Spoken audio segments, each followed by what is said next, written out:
Assalamualaikum warahmatullahi wabarakatuh. Tepangkeun wasta abdi Dena Ruliana. Abdi ti kelas 12 IPS 3. Abdi di dieu bade ngalaksanakeun tugas praktikum bahasa Sunda anu tugasna teh macakeun sajak. Sajakna judulna Jante Arkidam karya Aji Prosidi.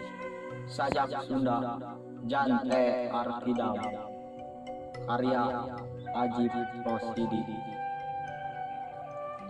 Panon hiji siki saga leungeunna seukeut lalancip gobang niplasan badan papalapah gendang Arkidam Jante Arkidam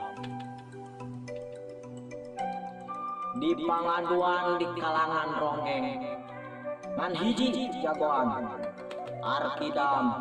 Jante Arkidam dipeting angkep ku Bendung Jante Raja Alam Pateman matak hiji pada lawangan majang kalian sasoroting sinar jaruji besi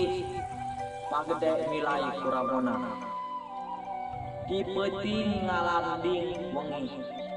Jante Raja dina Tayuban ngagak-gak seuri hibing ronggeng mantri polisi ngalieu ka dieu bating ka kartu bating ka dadu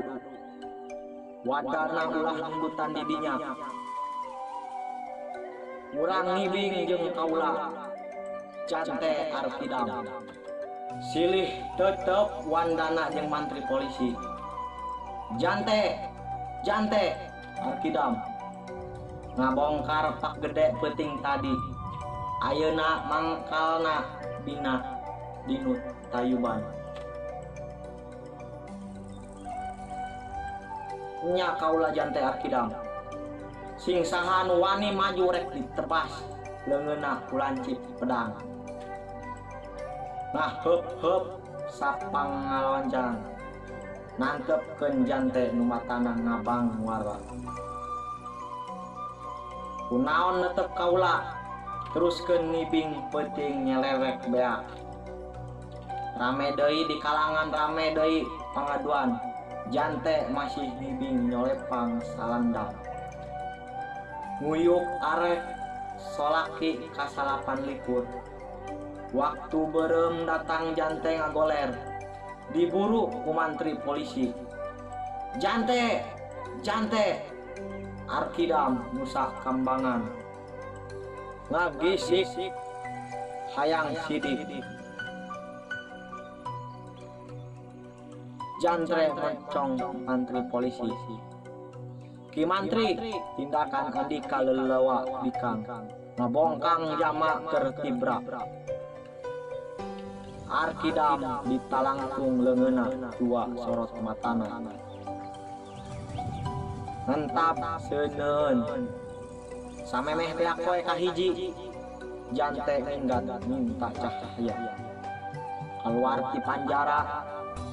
samemeh cuntuk peuting kahiji mantri polisi nyungsep di dasar wulungan